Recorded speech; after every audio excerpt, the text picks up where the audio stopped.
दोस्तों स्वागत है आप सभी का हमारे इस YouTube चैनल स्टडी सेक्शन में। दोस्तों इस वीडियो में देखेंगे साइंस यानी विज्ञान का 80 महत्वपूर्ण ऑब्जेक्टिव क्वेश्चन जो कि बिहार बोर्ड मैट्रिक परीक्षा 2021 के लिए काफ़ी इंपॉर्टेंट प्रश्न है। दोस्तों अगर इस बार आप मैट्रिक परीक्षा 2021 का एग्जाम देने वाले हैं तो इस वीडियो को शुरू से अंत तक जरूर देखें और एक भी प्रश्न को स्किप ना करें।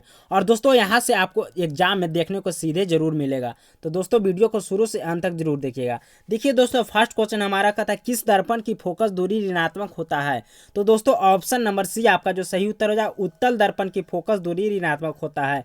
यह काफी इंपॉर्टेंट प्रश्न है दोस्तों, यह आपका एग्जाम में पिछला बार पूछा हुआ प्रश्न है, तो इसको आप अच्छी तरह से याद रखिएगा।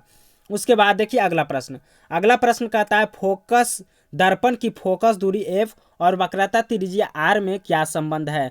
तो दोस्तों फार्मूला होता है एफ बराबर r/2 होता है। तो दोस्तों इसको इस तरह से भी लिख सकते हैं या r बराबर 2f भी लिखा जा सकता है। तो देखिए दोस्तों ऑप्शन नंबर बी आपका जो बिल्कुल सही उत्तर हो जाएगा, तो इसको आप अच्छी तरह से याद रखें। उसके बाद देखिए अगला प्रश्न। देखिए दोस्तों 3 नंबर प्रश्न बहुत आसान सा सवाल है, इसका आंसर आपको कमेंट बॉक्स में देना है। कहता सामान्य दृष्टि के लिए स्पष्ट दर्शन की न्यूनतम दूरी है, यानी कह रहा है दोस्तों सामान्य दृष्टि के लिए जो है न्यूनतम दूरी जो है कितनी होती है। तो जल्दी से इसका आंसर आप हमें कमेंट बॉक्स में दे दीजिए। उसके बाद देखिए अगला प्रश्न दोस्तों। अगला प्रश्न कहता है श्वेत प्रकाश का कौन सा रंग किसी प्रिज्म से गुजरने के पश्चात झुकता है, यानी कह रहा है दोस्तों श्वेत प्रकाश का कौन सा वर्ण जो है रंग जो है जो प्रिज्म से गुजरने पर जो है पश्चात झुकता है। तो देखिए दोस्तों ऑप्शन नंबर सी आपका जो बिल्कुल सही उत्तर हो जाएगा, यानी लाल। उसके बाद देखिए अगला प्रश्न दोस्तों।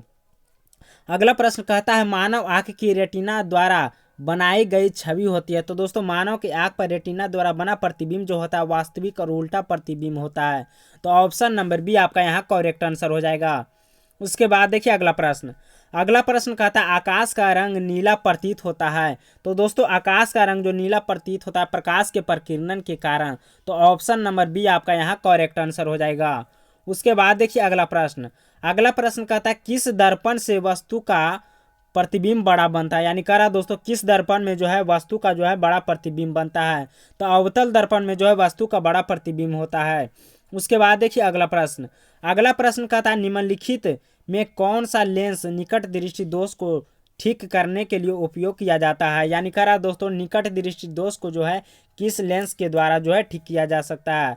तो निकट दृष्टि दोष को अवतल लेंस के द्वारा जो है दूर किया जा सकता है। तो ऑप्शन नंबर सी आपका यहाँ करेक्ट आंसर हो जाएगा। उसके बाद देखिए अगला प्रश्न 9 नंबर कहता है निम्नांकित में से कौन उपकरण विद्युत धारा की उपस्थिति दर्शाता है। तो दोस्तों विद्युत धारा की उपस्थिति जो है गैल्वेनोमीटर के द्वारा जो है दर्शाया जाता है।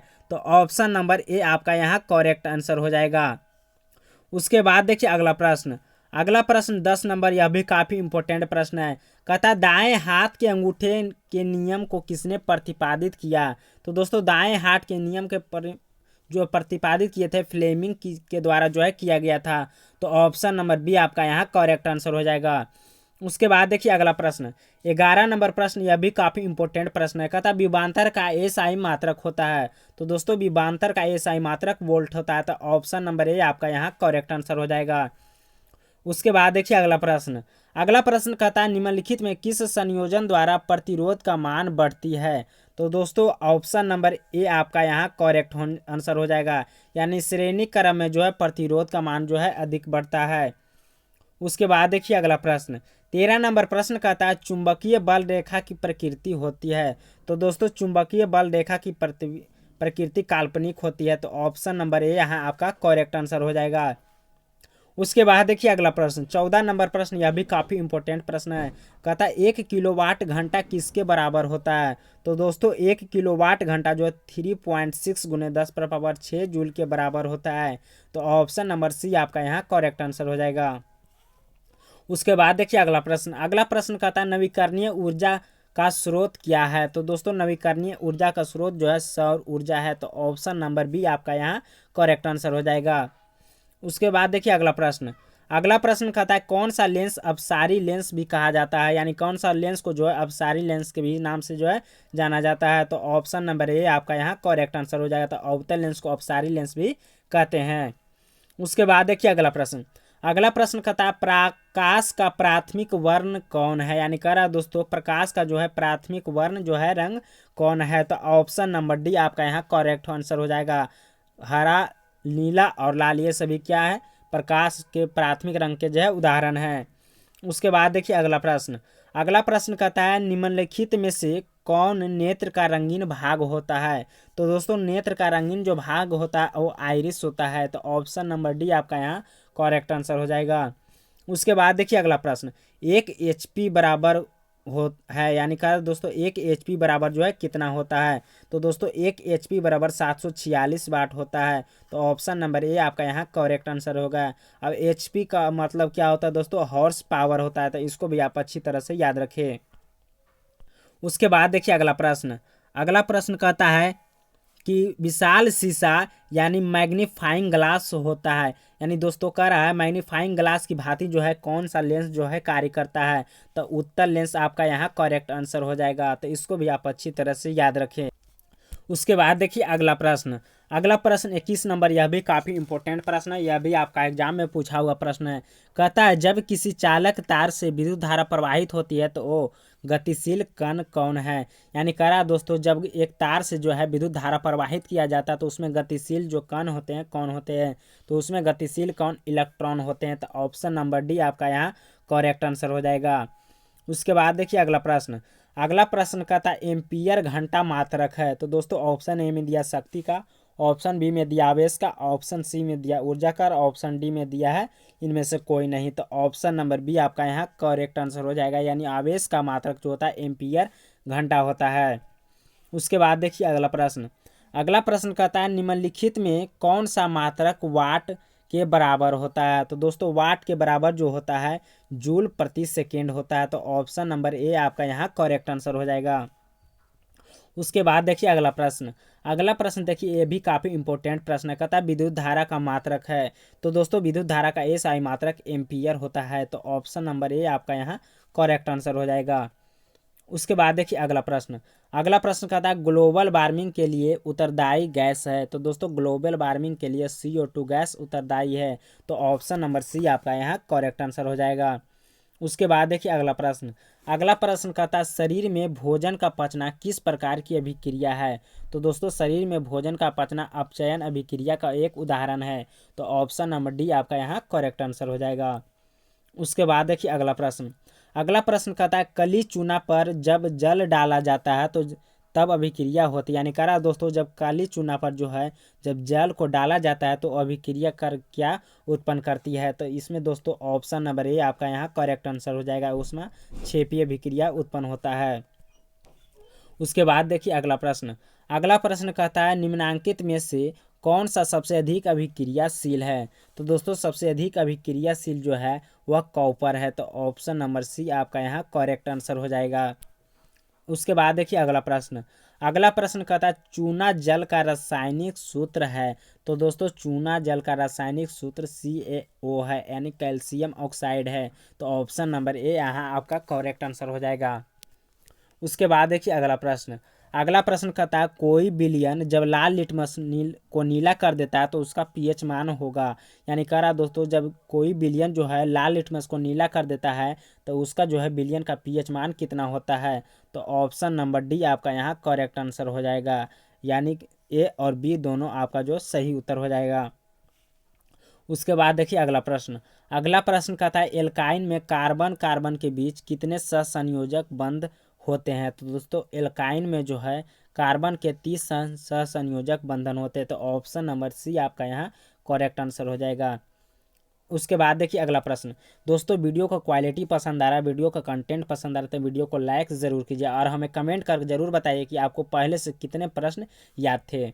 उसके बाद देखिए अगला प्रश्न। अगला प्रश्न कहता है ग्लूकोज का आणविक सूत्र क्या है। तो दोस्तों ग्लूकोज का आणविक सूत्र C6H12O6 होता है। तो ऑप्शन नंबर ए आपका यहाँ करेक्ट आंसर हो जाएगा। उसके बाद देखिए अगला प्रश्न।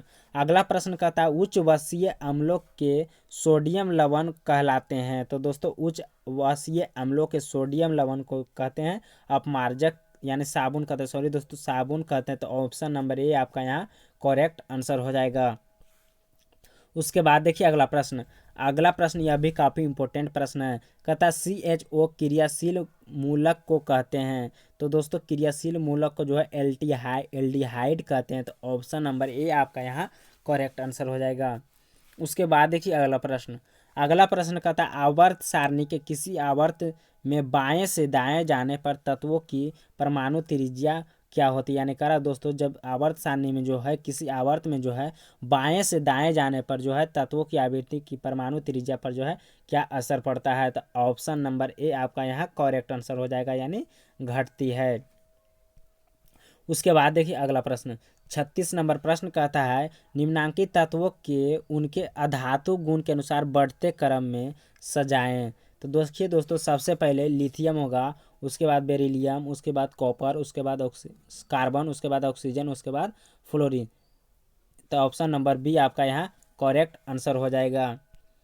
उसके बाद देखिए अगला प्रश्न कहता है सिलिकॉन क्या है। तो दोस्तों सिलिकॉन जो है एक क्या है अर्धचालक भी है और क्या है, तो ऑप्शन नंबर बी सी आपका एक करेक्ट आंसर हो जाएगा, यानी अर्धचालक भी है और क्या है एक उपधातु है। तो ऑप्शन नंबर सी आपका यहाँ करेक्ट आंसर हो जाएगा। उसके बाद देखिए अगला प्रश्न कहता है निम्नांकित में कौन विद्युत का धनात्मक तत्व है। ऑप्शन ए में दिया Cl, ऑप्शन बी में दिया Cl, ऑप्शन सी में दिया Na और ऑप्शन डी में दिया P। तो दोस्तों आपका ऑप्शन नंबर जो है सी करेक्ट आंसर हो जाएगा, यानी सोडियम जो है एक कैसा तत्व है विद्युत धनात्मक तत्व है। उसके बाद देखिए अगला प्रश्न कहता है टिहरी बांध का निर्माण किस प्रदेश में किया गया था। तो दोस्तों टिहरी बांध का निर्माण जो है उत्तराखंड राज्य में जो है किया गया था भागीरथी नदी पर। तो ऑप्शन नंबर बी आपका यहाँ करेक्ट आंसर हो जाएगा। उसके बाद देखिए अगला प्रश्न कहता है निम्नांकित में से किस धातु को केरोसिन में डुबोकर रखते हैं। तो दोस्तों सोडियम को जो है केरोसिन तेल में जो है डुबाकर रखा जाता है। तो ऑप्शन नंबर बी आपका यहाँ करेक्ट आंसर हो जाएगा। उसके बाद देखिए अगला प्रश्न कहता है अपमार्जक में बनाए जाते हैं। ऑप्शन ए में दिया सर्फ एक्सल, ऑप्शन बी में दिया शैम्पू, ऑप्शन सी में दिया इजी सर्फ और ऑप्शन डी में दिया उपर्युक्त सभी। तो दोस्तों आपका ऑप्शन नंबर डी बिल्कुल करेक्ट आंसर हो जाएगा। तो दोस्तों इसको भी आप अच्छी तरह से याद रखें। उसके बाद देखिए अगला प्रश्न कहता है सौर सेल में किसका उपयोग होता है। तो दोस्तों सौर सेल में जो है सिलिकॉन का प्रयोग होता है। तो ऑप्शन नंबर बी आपका यहाँ करेक्ट आंसर हो जाएगा। तो दोस्तों फिलहाल के लिए इतना ही, मिलते हैं नेक्स्ट वीडियो में।